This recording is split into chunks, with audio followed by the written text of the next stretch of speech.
Hello बच्चों, good morning. आज हम सब लोग प्रश्नावली 7.5 के 19वें प्रश्न से प्रारंभ करेंगे। पिछली क्लास में 18 क्वेश्चन तक हुआ था, अब हम लोग 19 क्वेश्चन को सॉल्व करेंगे। देखें यहाँ पे लिखा हुआ है 2x अपान एक्स स्क्वायर प्लस 1, दूसरे ब्रैकेट में एक्स स्क्वायर प्लस 3 लिखा हुआ है। तो देख रहे हैं यहाँ पे यदि हम एक्स स्क्वायर को t मान लें तो ऊपर 2x जो लिखा हुआ है वो आ जाएगा। तो हम यही कर रहे हैं यहाँ पे। यहाँ देखें, यहाँ एक्स स्क्वायर लिखा हुआ है और यहाँ पे ये भी एक्स स्क्वायर लिखा हुआ है। इसको t मान लेंगे तो अवकलन करने पर एक्स सापेक्ष जब अवकलन करेंगे तो 2x हमें प्राप्त हो जाएगा। तो यहाँ देखें, हमने माना t equal to x square, तो एक्स सापेक्ष अवकलन कर दिया तो 2x dx क्या हो गया, dt हो गया। तो यहाँ पे देखें 2x dx जहाँ पे क्या लिख दिया गया, dt रख दिया गया है और नीचे क्या हो गया t प्लस 1 और दूसरे ब्रैकेट में क्या हो गया t प्लस 3 हो गया।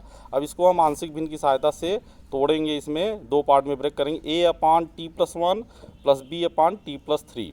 तो देखें a b का यहाँ पे क्या करेंगे, मान ज्ञात करके हम लोग सरल कर लेंगे। सब लोग जानते हैं, हर सवाल में इसी तरह का हो रहा है। a और b का मान ज्ञात करना कैसे करेंगे, t के गुणांकों की तुलना करेंगे और अचर पद की तुलना करेंगे, उसकी सहायता से ए बी आ जाएगा। ए बी जैसे ही आ जाएगा यहाँ पे a और b का मान रख देंगे और दोनों तरफ इंटीग्रेशन कर देंगे। किस फॉर्म में आएगा, इंटीग्रेशन ऑफ 1 अपान टी के रूप में आएगा। तो क्या होता है integration of 1 upon T D T, log T के रूप में, log mod ऑफ टी के रूप में आ जाएगी, सवाल हल हो जाएगी। देखिए 20वां प्रश्न में लिखा है इंटीग्रेशन ऑफ 1 अपान एक्स, दूसरे ब्रैकेट में लिखा है x square minus x power 4 minus 1, x power 4 minus 1 लिखा हुआ है। यहाँ देखें, हम देख रहे हैं यदि यहाँ एक्स क्यूब से ऊपर नीचे गुणा कर दें तो ऊपर एक्स क्यूब आ जाएगा, नीचे क्या आ जाएगा, एक्स पावर 4 हो जाएगा ये। तो एक्स क्यूब से ऊपर नीचे गुणा करने का फ़ायदा क्या होगा, जब हम एक्स पावर 4 को टी मानेंगे तो उसका अवकलन करेंगे एक्स के सापेक्ष तो क्या आ जाएगा, 4x क्यूब आ जाएगा। और एक्स क्यूब ऑलरेडी पहले ऊपर से लिखा रहेगा ऊपर, इसलिए हम लोग क्या कर रहे हैं, एक्स क्यूब से ऊपर नीचे गुणा कर दे रहे हैं और फिर हम मान ले रहे हैं यहाँ पे x power 4 equal to t. तो एक्स के सापेक्ष अवकलन करेंगे तो क्या आएगा, 4x क्यूब बराबर D T by D x. तो एक्स क्यूब डी एक्स बराबर क्या हो गया, डी टी बाई 4। तो यहाँ पे देखें x cube already D x लिखा हुआ है, जिसकी जगह क्या लिख देंगे, डी टी बाई 4 हम लोग लिख देंगे। अब देखें यहाँ पे तो 1/4 ये कांस्टेंट है, बाहर आ जाएगा। इंटीग्रेशन ऑफ क्या हो गया, 1 upon t into t minus 1, t into t minus 1।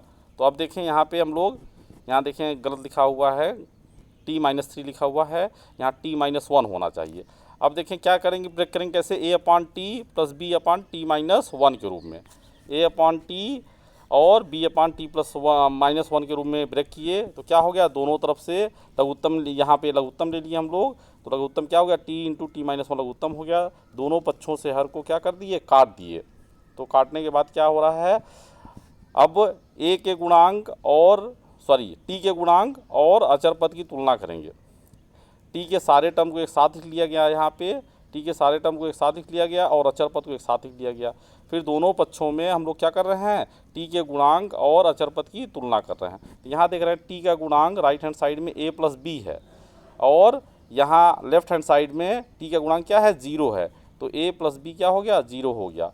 यहाँ पे अचर पद लेफ्ट हैंड साइड में अचर पद क्या लिखा है, 1 लिखा है, कांस्टेंट पद क्या लिखा है, 1 लिखा है और राइट हैंड साइड में क्या लिखा है, माइनस a। तो माइनस a का मान क्या हो गया, माइनस 1 हो गया। तो a का मान माइनस a का मान क्या हो गया, 1 हो गया। तो a का मान क्या आया, माइनस 1 आया।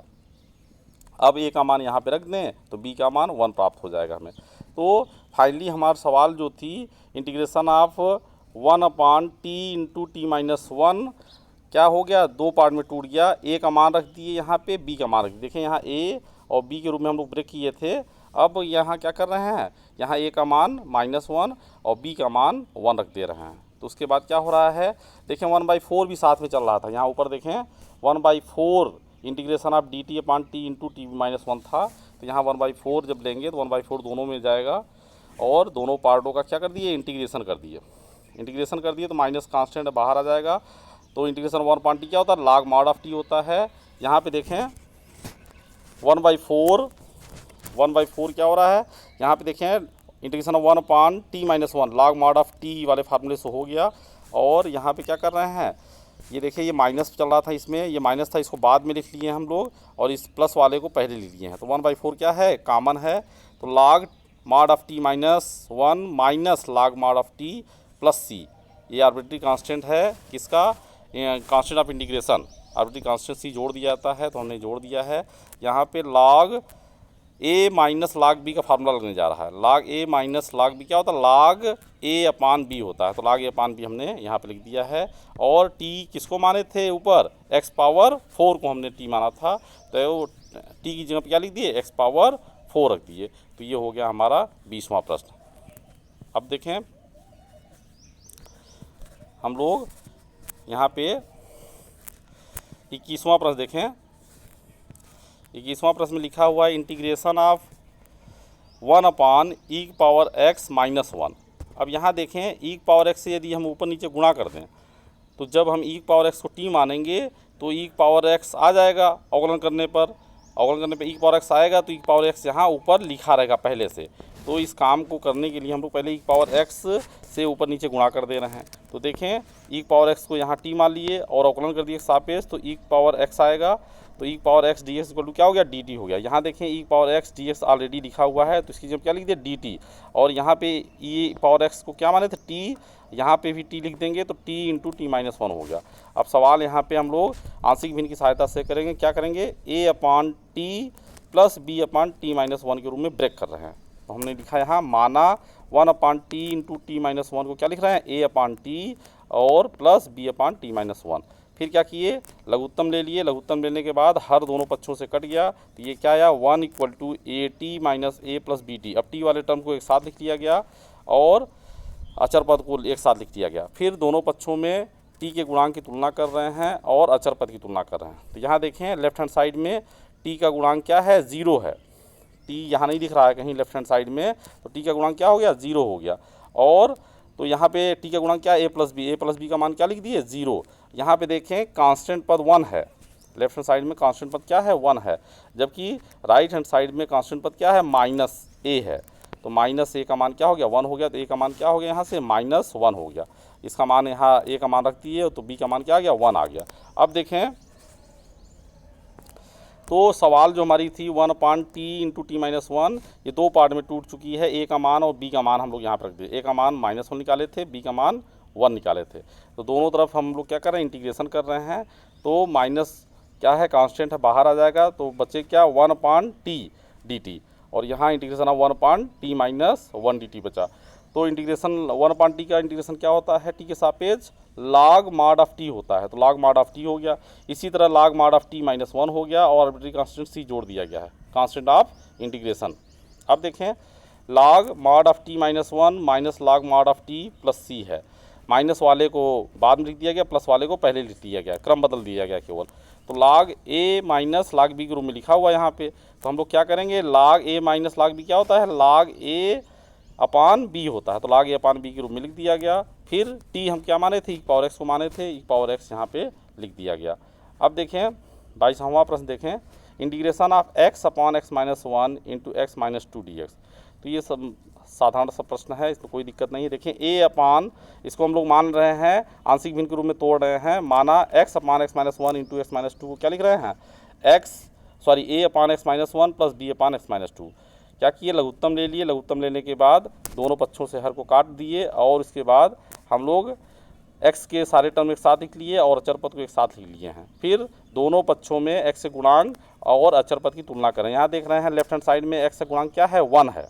लेफ्ट हैंड साइड में x का गुणांक क्या है, यहाँ पे 1 है। और यहाँ पे x का गुणांक क्या है, a प्लस b है।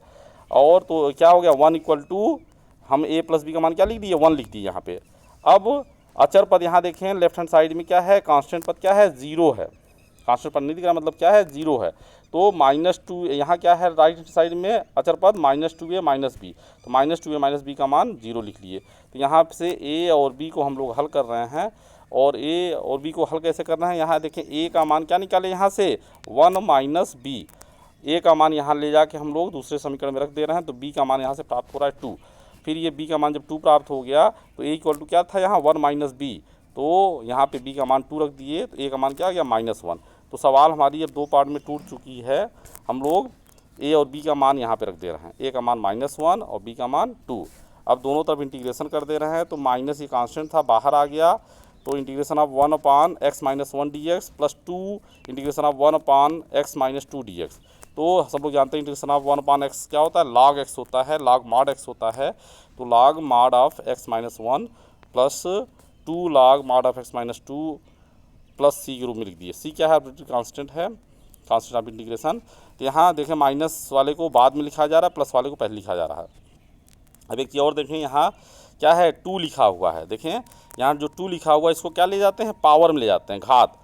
यहाँ m log x लिखा है तो इसको क्या लिख सकते हैं, log x की पावर m लिख सकते हैं। तो वही हो रहा है, यहाँ 2 जो है वो कहाँ चला जाएगा, घात पे चला जाएगा। तो यहाँ 2 घात पे चला गया तो क्या हो गया, x-2 का होल स्क्वायर हो गया। और ये माइनस log x-1 यहाँ लिखा, माइनस log x-1 लिखा हुआ है। तो ये क्या हो गया, फिर log a minus log b का फार्मूला लग रहा है, log a अपान b लिख देंगे, log a minus log b क्या लिखेंगे, log a अपान b लिख दे रहे हैं। तो यहाँ देखें,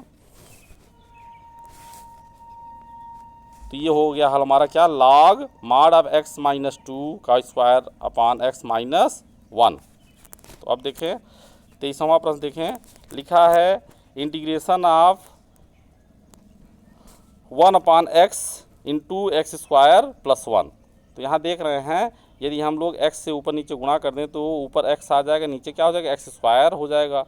तो जब एक्स स्क्वायर को t मानेंगे तो क्या आ जाएगा, 2x आएगा, और वो ऑलरेडी ऊपर लिखा रहेगा। तो इसलिए हम लोग x से ऊपर नीचे गुणा कर देना है। तो देखें गुणा कर दिए, उसके बाद क्या कर रहे हैं, एक्स स्क्वायर को क्या मान ले रहे हैं, t मान ले रहे हैं। तो x के सापेक्ष हम लोग कर दिए, तो अवकलन करने पर क्या आएगा, 2x बराबर dx/dt, मतलब x dx बराबर क्या हो गया, dt/2 हो गया। तो इंटीग्रेशन ऑफ, अब हमारा ये सवाल जो है टी के रूप में बदल जा रहा है, तो integration of x dx dt/2 लिख दिए, और एक्स स्क्वायर यहाँ पे था तो t यहाँ पे लिख दिया गया। अब हम लोग देख रहे हैं 1/2 कांस्टेंट था बाहर हो गया, तो integration of 1/t into t+1 के रूप में सवाल हमारी बदल गई है। अब इसको हम आंशिक भिन्न के रूप में तोड़ेंगे, मान ले रहे हैं 1/t इंटू t+1 को क्या लिख रहे हैं, a/t प्लस b/t+1। फिर a और b का मान निकालेंगे यहाँ से, देखें लघुत्तम लिए, कट गया हर दोनों तरफ से। फिर क्या कर रहे हैं, t वाले टर्म को एक साथ लिख ले रहे हैं और अचर पद को एक साथ लिख ले रहे हैं। फिर t के गुणांक की तुलना कर रहे हैं, यहाँ पे देखें लेफ्ट हैंड साइड में t का गुणांक, यहाँ t नहीं दिख रहा है लेफ्ट हैंड साइड में, तो t का गुणांक क्या है, यहाँ पे 0 है, 0 है, इसका मतलब क्या हुआ। और यहाँ राइट हैंड साइड में t का गुणांक क्या है, a+b, तो a+b का मान क्या लिख दिए, 0 लिख दिए। लेफ्ट हैंड साइड में अचर पद 1 लिख रहा है, लेफ्ट हैंड साइड में अचर पद क्या है, 1 है, जबकि राइट हैंड साइड में अचर पद क्या है, a है, तो a का मान क्या हो गया, 1 हो गया। तो a का मान 1 यहाँ जब रख देंगे तो b का मान -1 आ जाएगा। तो फिर हमारी सवाल जो थी ये क्या था, 1/t इंटू t+1 था, तो a और b का मान रख दिया गया। तो सवाल हमारी 2 पार्ट में अब टूट चुकी है, ब्रेक हो चुकी है। अब देखें यहाँ 1/2 भी साथ में चल रहा था, ऊपर देखें यहाँ पे ये देखें 1/2 भी साथ में था, तो इसको हम लोग नहीं भूलेंगे। तो 1/2 भी साथ में लेके चलेंगे, और 1/2 इधर लगाएंगे तो क्या आएगा, 1/2 यहाँ भी आएगा, 1/2 यहाँ भी आएगा। तो 1/2 integration of 1/t minus 1/2 integration of 1/t+1 हो गया। फिर अब हम लोग क्या कर रहे हैं, इसके बाद हम लोग कर रहे हैं यहाँ पे इंटीग्रेशन क्या होता है 1/t का, log mod ऑफ t होता है, log mod ऑफ t लिख दिए। यहाँ पे भी उसी तरह हो गया, और कांस्टेंट क्या लिख दिए, आर्बिट्रेरी कांस्टेंट c, कांस्टेंट जो लिखा जा रहा है आर्बिट्रेरी कांस्टेंट c लिखा जा रहा है, क्या है का, कांस्टेंट ऑफ इंटीग्रेशन। तो यहाँ पे देखें 1/2 log, यहाँ देखें t जगह क्या लिख दिया गया, जो t माने थे क्या माने थे, एक्स स्क्वायर को t माने थे, तो एक्स स्क्वायर को t माने थे, यहाँ पे लिख दिया गया है। अब देखें यहाँ पे 1/2 कहाँ चला गया, घात के रूप में चला गया। यहाँ 1/2 जो लिखा है ये ऊपर कहाँ चला जा रहा है, घात के रूप में चला जा रहा है। तो घात के रूप में जब चला गया यहाँ पे, तो देखें एक्स स्क्वायर पहले से लिखा था, और फिर 1/2 घात के रूप में चला गया यहाँ, तो क्या हो गया 1/2 और एक्स स्क्वायर x हो गया। गुणा, जब पावर किसी घात की घात होते हैं तो गुणा हो जाते हैं, तो 2 इंटू 1/2 क्या हो जाएगा, 1 हो जाएगा। तो ये क्या बचा, x बचा। यहाँ -1/2 log mod of x² + 1 + c के रूप में लिखा हुआ है। तो ये हो गया हमारा हल। देखें यदि हमें बहुविकल्पी प्रश्न, ये बहुविकल्पी प्रश्न है, यदि यहाँ पे ये न दिया होता, हम आंसर न दिखा होता इस फॉर्मेट में, तो हम लोग यहाँ से ऐसे भी कर सकते थे 1/2 log a, ये देखें log a minus log b का फार्मूला यहाँ लगा रहे हैं, log a minus log b क्या होता है, log a अपान b। तो इस फॉर्मेट में हमारा आंसर नहीं दिया है, इसलिए हमें जिस फॉर्मेट में आंसर दिया उस फॉर्मेट में करना पड़ेगा। तो यहाँ पे इस फॉर्मेट में दिया हुआ था क्या हो, 1/2 log ये एक्स स्क्वायर टी जगह पे स्क्वायर रखे थे, ये रखे थे, तो ये 1/2 उठा के यहाँ पे पावर के रूप में ले जाया गया है, और 1/2 और 2 का गुणा हो जाएगा तो क्या हो जाएगा, x हो जाएगा, 1 हो जाएगा। तो x पावर क्या बचा, 1 बचा। तो log mod of x minus 1/2 log mod of x square plus 1 plus c, जहाँ c क्या है, आर्बिट्री कांस्टेंट है, और ये हो गया हमारा ऑप्शन ए। अब हम लोग को अगली प्रश्नावली करनी है 7.6। 7.6 में अब हम लोग देखें, अभी तक हम लोगों ने दो काम किया है इंटीग्रेशन में। 3 तरीके मुख्यतः बताए गए थे। क्या, पहला प्रतिस्थापन विधि द्वारा, by substitution, integration by substitution, और दूसरा बताया गया था आंशिक भिन्न की सहायता से, पार्शियल फ्रैक्शन की मदद से आंशिक भिन्न की सहायता से समाकलन करना। तो ये दूसरा पार्ट हम लोग समाप्त कर रहे हैं। अभी हम लोग तीसरा पार्ट करेंगे, क्या, बाई पार्ट्स, खंडशः समाकलन। इंटीग्रेशन किसकी सहायता से, बाई पार्ट्स, खंडशः समाकलन, जहाँ इंटीग्रेशन ऑफ हम लोग फार्मूला यूज करेंगे, integration of first into second. First into second क्या होगा, फर्स्ट इंटू सेकेंड का समाकलन माइनस फर्स्ट का अवकलन सेकेंड का समाकलन का होल समाकलन। तो ये फार्मूला हमको याद होना चाहिए। Integration of first into second क्या होता है, first integration of first into second क्या होगा फार्मूला, फर्स्ट इंटू सेकेंड का समाकलन माइनस फर्स्ट का अवकलन सेकेंड का समाकलन का होल समाकलन। तो बाई पार्ट्स हम लोग करेंगे खंडशः समाकलन अगली प्रश्नावली में 7.6 में। तो आप लोग ये सवालों को बार बार करेंगे, प्रैक्टिस करेंगे, तो अच्छी तरह से बातें क्लियर होंगी।